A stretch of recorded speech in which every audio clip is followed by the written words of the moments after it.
سلامت و فرجش، سلامت و فرج وجود مقدسش دهان و قلوب را معطر کنید. صلوات بفرستید. اللهم صل علی محمد و آل محمد و عجل فرجهم. قال الصادق علیه السلام احیوا امرنا، رحم الله من احیا امرنا. حدیثی صحیحت السند آقای امام صادق سلام الله علیه فرمودند احیا کنید امر ما را. رحمت خدا بر کسی که احیا کند امر ما را. احیا کردن امرشونم موضوعات مصادیق متعدد داره. نامشون در خانه ها باشه، یادشون در اعیاد و وفیات و شهادات، ذکرها و مجلس تذکر گرفته بشه، دور هم جمع شدن، احادیث و مطالب روایات رو برای هم دیگه گفتن. مصادیق متعددی داره این احیاء امرشون. باید نامشون گفته شود. ذکرکم فی الذاکرین کلامکم نور. این باید مرتب جلسات در جریان باشه. با توجه به اینکه دشمن از اول، از روز اولی که یعنی از قبل از شهادت رسول معظم اسلام، دشمن آماده کرده بود خودش را. صحیفه ملعونه‌ای که در بحار هست نوشته بودند و امضا کرده بودند و در درون کعبه، در کف کعبه دفن کرده بودند برای روز مبادا که اگر به مشکل خوردن در بیارند و بگن ببینید این تاریخش مال قبل از رسول اکرم است. امضا کرده بودند 40 نفر از بزرگان منافقین. اجمالاً از همون موقعی که ان الرجل یهجر گفته شد، اینم آخرین کلامی بود که گفته شد. قبلا نسبت به صحت مقدس خاتم الانبیا بی‌ادبی ها، پرخاش ها، برخورد های ناموزون، قبول نکردن ها متعدد مکرر اتفاق افتاده بود. شما به تفسیر قرطبی اهل علم رو عرض میکنم مراجعه بفرمایید و به تفسیر فخر رازی در تفسیر سوره حجرات ملاحظه بفرمایید. رسول معظم اسلام میخواست از مدینه بره بیرون، یک نفر جا خودش میگذاشت و میرفت. یه نفر را نصب کرد به عنوان جانشین و رفت بیرون از مکه. دومی به خاتم الانبیا اعتراض کرد. خدا را شکرانه داره واقعا اهل سنت. نه، این دو مفسر بزرگ اهل سنت نقل میکنن، یکی قرطبی یک فخر رازی. اسم میبره، میگه این دومی اسم میبره، من اسم میبرم، یعنی خوشم نمیاد، فضا تاریک میشه. دومی تصریح کرد، به اعتراض کرد به رسول اکرم که فلانی را بگذار. رفیق خودشو میگفت بگذار، چرا اونو گذاشته ای؟ آیه آمد یا ایها الذین آمنوا لا تقدموا بین یدی الله و رسوله واتقوا الله ان الله سمیع علیم. خطاب خیلی تیز و تند است. از خدا و رسول خدا جلو نیفتید. اجمالاً 7-8 مورد در تاریخ هست، یا شاید هم بیشتر، از این اعتراضایی که مثل حجت الوداع و اون قصه حج تمتع اعتراضش خیلی شدید بود، جمله هم که گفت خیلی تیز بود، و مثل روزه ماه رمضانی که رسول اکرم وقتی رفت به سمت جنگ بدر افطار کرد اعتراض کردند. اجمالاً مال فتح خیبر، مال صلح حدیبیه اعتراض کردند، در فتح خیبر فرار کردند، در جنگ احد فرار کردند. اینا نقایصی است که در وجود بعضی از اصحاب بوده. این رحم الله من احیا امرنا، وقتی دشمن یک لحظه از زدن به مکتب حق تشیع غافل نیست و تا امروز هم که همه الانم میبینید چجور تمامی کفر مسلح شده علیه شیعه، تمامی کفر دست به دست هم مسلح علیه شیعه. لذا شیعه نباید در این وادی و در موضوع و در این مصداق کوتاه بیاد. بعضیا زمزمش هست با تلفنی به خود من، همین امروز دیروز این چند روز به خود من تلفنی گفتن، یا رو سایت ها یا رو مطالب، آی محرم و سفر، دو ماه عزاداری، دوباره حالا عزاداری، دوباره چی خبر است، دوباره اول که دهه نیست. اینجا مثلا این مجلس 3 شبه، جای دیگه 1 شبه، جای دیگه 2 شبه، دهه نیست به جایی اولا.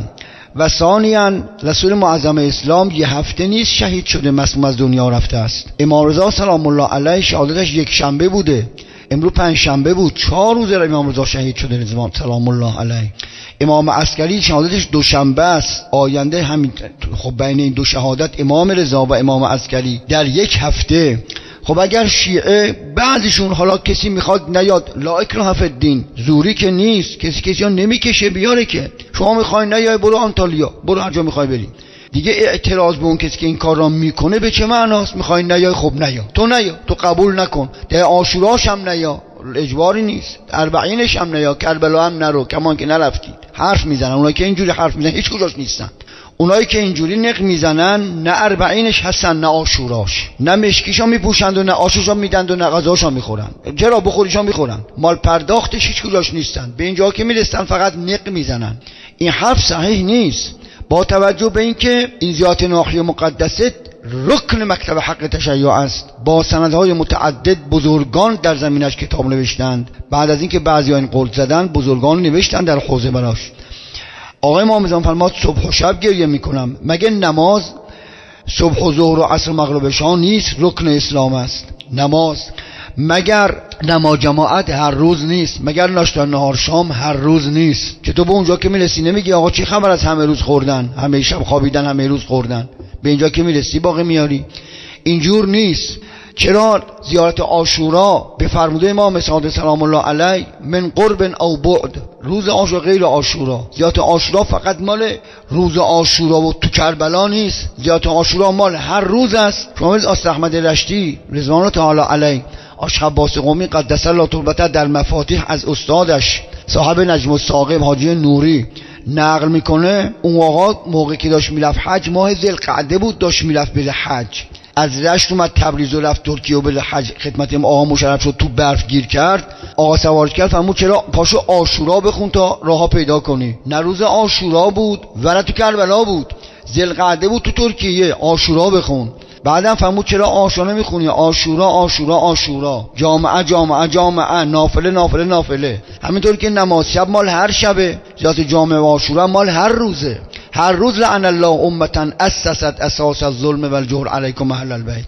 هر روز یا ابا عبدالله ان یتقرب الی الله و الی رسوله و الی امر المؤمنین و الی فاطمه و الی الحسن و الیک بموالاتک و بالبراءة من اعدائک. هر روز تولا و تبرا، هر روز السلام علیک یا ابا عبدالله، هر روز نماز، هر روز ناشتای نهار شام. این نیست که آقا جون آقا حالا از محرم و صفر 2 ماه تموم شد، حالا دوباره فاطمی محسنی شروع کردید، بعد فاطمی شروع میکنید، فاطمه زهرا 3 روز، چرا میگید 10، چرا میگید 10 روز؟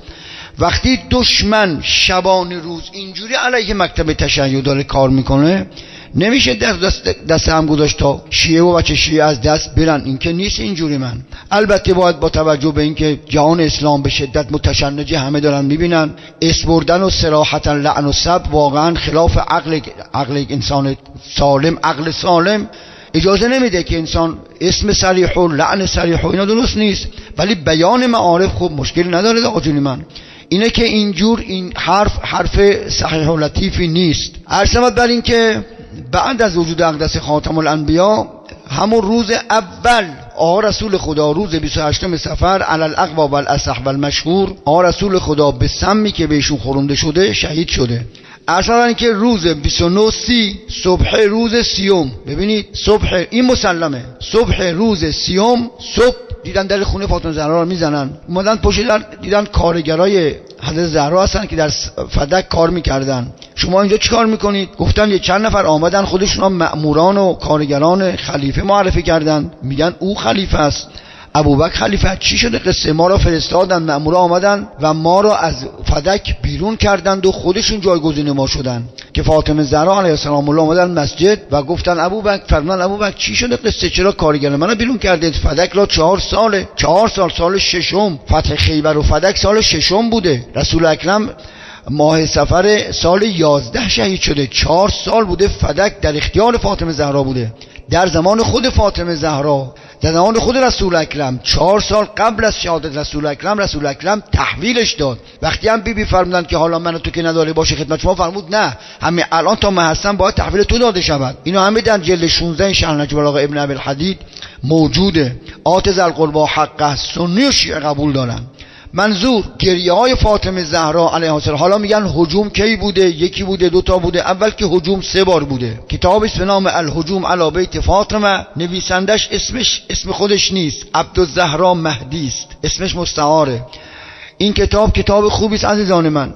الهجوم به بیت فاطمه زهرا 3 بار هجوم شده، ولی حالا این هجوم اول کی بوده، دوم کی بوده، سوم کی بوده، در تاریخ روز دقیقش معین نیست. بوده به دست ما نرسیده. همون روزی که در بغداد کتابخانه شیخ طوسی رو آتش دادن و 80,000 جلد کتابی که از کتب نفیس شیعه بود، از ارث از شیخ طوسی، از اساس استاد سید مرتضی و شیخ مفید و کلینی و کتب اصول 400 و اینا محضر این شیخ بود، 80,000 جلد کتاب یه صبح تا ظهر خاک سر شد که شیخ طوسی پا شد و از تتمه اساس بار بر حیوان و از بغداد تا کوفه نجف رفت و زار گریه کرد. اومد حوزه نجف را تأسیس کرد. با کتابای قلیلی، چیزی تش نمونده بود، یا از حافظش یا از کتابای قلیل. 80,000 جلد کتاب سوخت. شوخی نیست، اینا بوده. خب منتها بر اثر ظلم و جفای بیرحمانه و ددمنشانه دشمنان مکتب تشیع به این روز افتاده که دارید میبینید که امروز هم هنوزم دست بر نمیدارن و دستم بر نخواهند داشت. رو به ظهور میرویم و رو به ظلم و کفر بیشتر. عرض بر این که زمان غیبت زمان ظلماته، رو به خوبی که نمیریم، رو به ظلم و جور یملأ الله بعد ما ملأت ظلما و جورا داریم میریم. این هم دست بر نخواهند داشت. یک چیز مسلم و واقعی روشنی است، مثل آتش تو پنبه است، هر کجا رو اون طرف میزنه بالا. حواست به من چی گفتم بهت؟ تاریخ هم نشون داده و نشون میده که خاموش شدنی نیست این آتش. یه شیخ نوح مفتی مزدور و خبیث و لجن کثافت ملعون، عذابش عذابی باشه که بر معاویه نازل میشه. این فتوا داد به قتل شیعه. تاریخو ببینید، 80,000 شیعه را یه روز در ترکیه گردن زدند و سر بریدند و کشتند. 80,000 شیعه در حلب سوریه که کلهم شیعه بودن، 40,000 شیعه را یه روز کشتند به فتوای یک مفتی مزدور شیخ نوح از علمای همیستون و سقیفه چی بگم نمیدونم، اون روز که وهابی نبوده که. مجری این فتوا هم دولت عثمانی بود، لعنت الله علیه، از سگ نجستر، لعنت الله علیه. دولت عثمانی اجرا فتوا را او داد، مأمور دولت عثمانی امپراتوری عثمانی هم اجرا کردن. به خدا قسم، 8 دارن کتابشو دارم من، 80,000 شیعه تو ترکیه یه روز گردن زدن، سر بریدند. تمام نشده، روزی که ریختن به خانه امیرالمؤمنین سلام الله علیه و بیبی را اونجوری زدن که حدیث صحیح هست در امروز، همین امروز محضر یکی از سادات شریف نجیب، حالا نمیدونم اسم بلم یا نه، شاید اکثرتون بشناسیدش، از فضلای شریف و از سادات نجیب، بیش از 40 سال به این مرد بزرگوار من ارادت ویژه دارم، ارادت ویژه بهش دارم. به حق از زهرا خدا خود و نسلش را سلامت بداره. امروز در جلسه خدمت این مرد بزرگ بودم، من در نماز ظهرم به ایشون اقتدا کردم. من خیلی مرد بزرگی است، برای خودم نقل کرد. امروز 40م یک شیخ جلیل نورانی بزرگواری بود اصفهانی، شیخ رسول میرشمسی. این شیخ بزرگوار امروز 40مش بود. مسجد باب‌الجنه چهارمندون با همین آقا رفتیم 40مش. تو ماشیگه بودیم که میمدیم، ایشون فرمودن که ایشون که بیمارستان بود قبل از 4 روز 40مش بود، 2 ماه قبل بیمارستان بستری بود، میفرمودن که با آقای فرحزاد و رفقا رفتیم عیادتش. اون وقت فرمودن که یک روزی من رفتم، مرد بلند با عظمتی بود، 50 سال من میشناختمش. فرمودند که رفتیم تو حرمت معصومه، شلوغ هم بود و سرستا خیلی، یهو دیدم هیچ کس دیگه نیست، صدا نمیاد، مکاشفه شد برام. بیبی فاطمه معصومه برام تجلی کرد، سلام کردم محضر حضرت، گفتم بیبی جان در جلسه‌ای که ما باشیم و شما هم باشید چه موضوع و مطلبی را خیلی دوست دارید گفته بشه؟ فرمود مادرم زهرا. بعد بیبی فرمود آخه مادرم زهرا فدای ولایت بابا امیرالمؤمنین شد، فدای ولایت امیرالمؤمنین شد. حواست به من چی بهت میگم؟ ببینید در طول تاریخ همه شیعه کوتاه اومده، امیرالمؤمنین سلام الله علیه با شمشیر نیامد از خونه بیرون که بریزن، بکشن، بزنن، ببرن، بسوزونن. فاطمه زهرا تو خونه بود بابا، تو کوچه نیامد. نه شمشیر داشت، نه زره داشت، نه کلاه خود داشت، نه سپر داشت، نه چاقو داشت، نه خنجر داشت، نه تازیانه داشت، تو خونه بود. اونا ریختن تو خونه، اونا ریختن در خونه و اونجوری زدن که حدیث صحیح هست در اصول کافی است. امیرالمؤمنین سلام الله علیه کنار قبر موقع دفن فاطمه زهرا علیها سلام الله یه جمله‌ای داره که جگر آدم آتش میگیره، خدا میدونه. فرمود ستنبئک ابنتک به تضافر الامه علی هضمها. تضافر از ماده ظفر میشه باشه، از ماده ظفر هم میشه باشه. از ماده ظفر اگه باشه، از ماده ظفر یعنی ناخون. دیده ای که این حیوانات پرنده‌های بزرگ هستن، عقاب بگید، شاهین بگید، وقتی میرسه به شکارش این پنجه را فرو میکنه جوری که دیگه اون حیوان به هیچ نحوی از دست نمیتونه فرار کنه. ظفر یعنی پنجه انداختن توش، بیبیا لهش کردن. تضافر از ماده ظفر اگر باشد، ظفر یعنی پیروزی، ظفر یعنی پیروزی، تضافر یعنی با هم تبریک به پیروزی میگفتن. مثل همون که تو کربلا بعد از خوردن اول فتح به زمین کف میزن و شادی میکردن، اینجوری ظفر تضافر الامه علی هضمها. ببخشید قضا در المنجد در مجموع البحرین وقتی هضم معنا میکنن، همین ما هم میگیم وقتی قضا در معده له میشه میگن هضم شد، غذا تو معده که هضم میشه رد میشه میگن له میشه، میگن هضم شد، له شد یا رد شد. آقا امیرالمومنین فرمودن امتت ریختن در خونه دخترتان لهش کردن. له خیلی حرف بلندی است، جگر آدم آتش میگیره. خب یه کسی از دنیا بیاد سوال کنه بگه فاطمه زهرا لعن کرد به اینا، فحش داد به اینا، جسارت کرد به اینا، شمشیر داشت، لشکری داشت، ارتشی داشت، هنری داشت، کاری میتونست بگه. یه خانم 6 ماه حامله، بار شیشه بارش، اینجوری بگیرن بزنن لهش کنن. دشمن ما منطق نداره عزیز دل من. و اون وقت ما نباید بگیم آقا هاو چه حرف یعنی چه عزیز من، شما میخواین نیا دیگه. چرا کسی اگر عشقشا داره، مهرشا داره، از لقمه باباش گرفته، از شیر مادرش گرفته، یه جلسه میگیره 50 نفر 60 نفر دوست داره عزای فاطمه زهرا را، دوست داره عزای حضرت محسن را، اصلش که مسلمه است، ریختن به خانه که مسلمه است، سوار ریختن که مسلمه است، زدن بیبی که مسلمه است، کشتنش که حضرت محسن که مسلمه است. هم در کاملوزیات ابن قولوی هست. آقا رسول خدا فرمود اول من یحکم فی فهو محسن. هم در اماله شیخ صدوق است قدس الله تربته نقل میکنه با سند دیگر موضوع دیگری را به امام حسن امیرالمومنین گریه کرد. آقا فرمود رفت محمود بنت فاطمه. منظور اصل رسول اکرم دنیا رفته است مسلم، عزای فاطمه زهرا گریهش مسلم، شهادت امام حسن عسکری پس فردا دوشنبه است مسلم، ارسان که عزاداری فاطمه زهرا مسلم، ریختن در خونه مسلم، قصب فدک مسلم، زدن فاطمه زهرا مسلم، شهادت حضرت حسین مسلم، کشتن بیبی مسلم. امیرالمومنین سلام الله علیه تو همون گیروداری که درگیر قصه است فزه آمد در حالی که این محسنا کفن کرده بود. گفت آقا جون چیکارش کنم؟ فرمود واری قعر البیت، برو در آخر اتاق یه قبری بکن دفنش کن. چیکارش کنم دیگه بچه که له شده از رفته است. واری فی قعر البیت. ببینید کتاب را، کتاب الهجوم همه جا نوشتن. قینا که مسلم است. خب حالا امرو نبوده فردا باشه، حالا ما میخوایم امرو بگیم. ما که تاریخ، شما تاریخ معین کنید تا ما همون تاریخ بگیریم. 20 روز دیگه است معین کن تاریخش را، مثل عاشورا ما همون روز میگیریم، مثل 21 ماه رمضان همون روز میگیریم. اما وقتی زمانش معلوم نیست، حالا هم از ماه سفر اومدیم، این کله اون طرف قصه امام حسن مجتبی 28 رسول اکرم است، امام رضا است، اینور امام حسن عسکری سلام الله علیه. توی فاصله است، توی فاصله هم یه چند تا بچه شیعه میخوان دور هم جمع بشن، میخوان مشکشون در نیارن. به تو مربوطه؟ یه آقا میخواد جلسه بگیره 50 نفر رو جمع کنه عزاداری کنه، به تو نیا، تو برو آنتالیا، تو برو کنار دریای خزر، تو برو که میدونم چی بگم.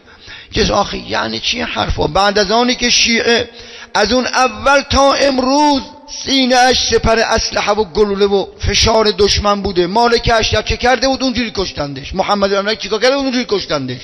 کمیل ابن زیاد پیرمرد 90 ساله حجاج زنده سر برید چیکار کرده بود؟ رشید حجری چیکار کرده بود؟ میثم تمار چیکار کرده بود؟ خب این بزرگان حجر ابن عدی چیکار کرده بود؟ با هفشنور اصحابش زنده سر بریدن. بچه‌ها جلو خودش سر بریدن، بچه‌ها جلو بابا سر بریدن، پسرا جلو بابا سر بریدن زنده. یه همچین وضع و بساطی از اول تا کن هنوزم که ادامه دارد. وهابیت، ببینید تاریخ وهابیت 200 سال قبل که ریخت تو کربلا چه آتش و خونی درست کرد.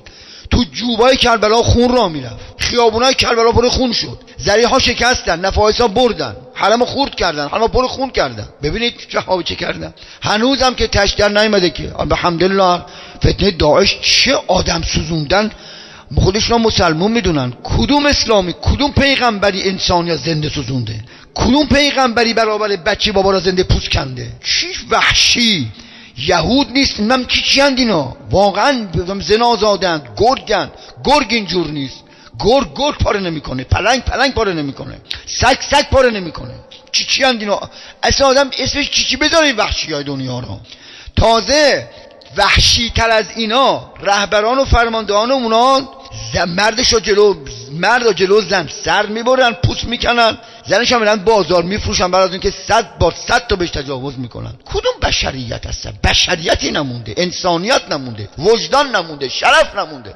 ما باید و وقت تو این واقعیت مجالس متعددش کنیم. خدا میدونه ادامه داشته باشه. کسی بخواد نیاد زوری که نیست، میخواد نیاد، ولی این مجالس باید باشه، متعددم باید باشه، ادامه داشته باشه. چه اشکال داره؟ اشکالش کجاشه؟ حرامه، مکروهه، ممنوعه، قانون خلافش هست. خیلی بی منطقی خوب نیست. ببینید دشمن با شیعه چه میکنه. اون وقت باید نشست و گفت آقا جون ببین از روز اول هر که شیعه کشته شده، شیعه هی عقب اومده، هی دستشون بالا برده، هی گفته تقیه، هی گفته احترام، هی گفته اتحاد، هی گفته نکنید، هی گفته کام کوتاه آمده، اونم هی اومدن و زدن کشتن. نمونهش امیرالمومنین فاطمه زهرا، نمونهش امام حسین. 18,000 نامه به آقا نوشتن. شهر ما آباده، نهرامون جاریه، درختامون پر خرماست، نمیدونم هوامون خیلی عالیه، حجاز هواش گرمه، اینجا هواش خوبه، پاشو بیا، ما امام نداریم، قبولت داریم، دوستت داریم، شمشیرمون به نفع توست. حرکت کرد اومد جلوشو گرفتن، تو بیابون پیادهش کردن. سلام علیکم و رحمت الله. بابا برمیگردم مدینه نمیذاریم، برمیگردم مکه نمیذاریم، میرم یمن نمیذاریم، میرم بیابونا چادر نشین میشم نمیذاریم. حالا منو میگید گناهکارم، این بچه شیرخوارم آبش بدید تیرش میزنن. چی اینا؟ چه توحشی بابا؟ چیکار کرده؟ رقیه چیکار کرده اینقدر زده بودندش که وقتی از دنیا رفت دندوناش فقط سفید بود. خب فکر کنید آخه. خب وقت ما حالا 2 ماه بسه. کی گفته 2 ماه بسه؟ مگه عاشورا مال یه روزه؟ مگه ذات عاشورا مال یه روزه؟ مگه ذات جامعه مال یه روزه؟ مگه امام صادق مال یه روزه؟ مگه نماز جمعه مال یه هفته است؟ مگه نماز مال یه روزه؟ نیست اینجور عزیزان من. اینا درست حواسشون نیست چیکار دارن میکنن. خوبه آقا جلسا بایدم باشه. ما هم به خدا با همه مریضی و ضعف و فقر بدنی میگم، نه فقر مالی، با همه بیحالی و کسالتی که هست راه به خدا نمیتونم برم. نه معده، نه قند و معده و چربی و داغون، نه زانو دارم، نه کمر دارم، نه بدن دارم، نه حال دارم، نه اعصاب دارم. اما در این حال به خدا وقتی میان زانوم شل میشه میترسم، میگم اگه امام زمان گفت خب تو چرا نرفتی؟ چی بگم؟ چی جواب فاطمه زهرا رو بدم؟ چی جواب امام زمان رو بدم؟ تا زنده و نفسم کار میکنه برم. عزیزان من کوتاه نیایید. علیکم به تمثل بنا، تمثل به اهل بیتنا، احیاء امر اهل بیتنا، احیاء امر امام صادق را. زنده نگه دارید به خدا، پاس بدارید. کوتاه نیاد، خدا میدونه. شیعه مظلومه. به تاریخ نگاه کن از اول تا امروز. انسان هر کاری بکنه تا زنده است میکنه، درسته؟ آدم که از دنیا رفت یه خلاص. ببینید همه منتهلامال آشخباز قومی رو ببینید. یک مرد محدث، مورخ، متتبع، بسیار زاهد، عابد، صدوق. منتهلامالشو ببینید. امام حسن مجتبی را دارن میبرن جنازه جواف بدن کنار قبر رسول خدا. حاج خانم میاد بیرون میگه نحو ابنکم من بیتی. خب یه سوال منطقی، نه فوش نه لعن نه دعوا، سوال منطقی. آقا آیا پیغمبر ارث میگذارد یا نمیگذارد؟ اگه ارث نمیگذارد که به فاطمه زهرا ارث ندادید، گفتید ارث نمیگذاره، پس چرا ایشون ارث برده و اتاق و باباش و رفیقش رو دفن کرده؟ اگه ارث میبرد چرا به فاطمه زهرا ندادید؟ و چرا نمیدادید امام حسن رو دفنش کنن؟ و حالا امام حسین فرمود خیلی خوب، نمیذاری برمیگردیم. حالا که برمیگردیم فرمود تیر بارون کنید. 70 چوبه جنازه‌ای که رو دست برادراست که با سم از دنیا رفته است، که جگرش خون اومده بیرون، 70 چوبه تیر از تابوت عبور کرد، به بدن نشست.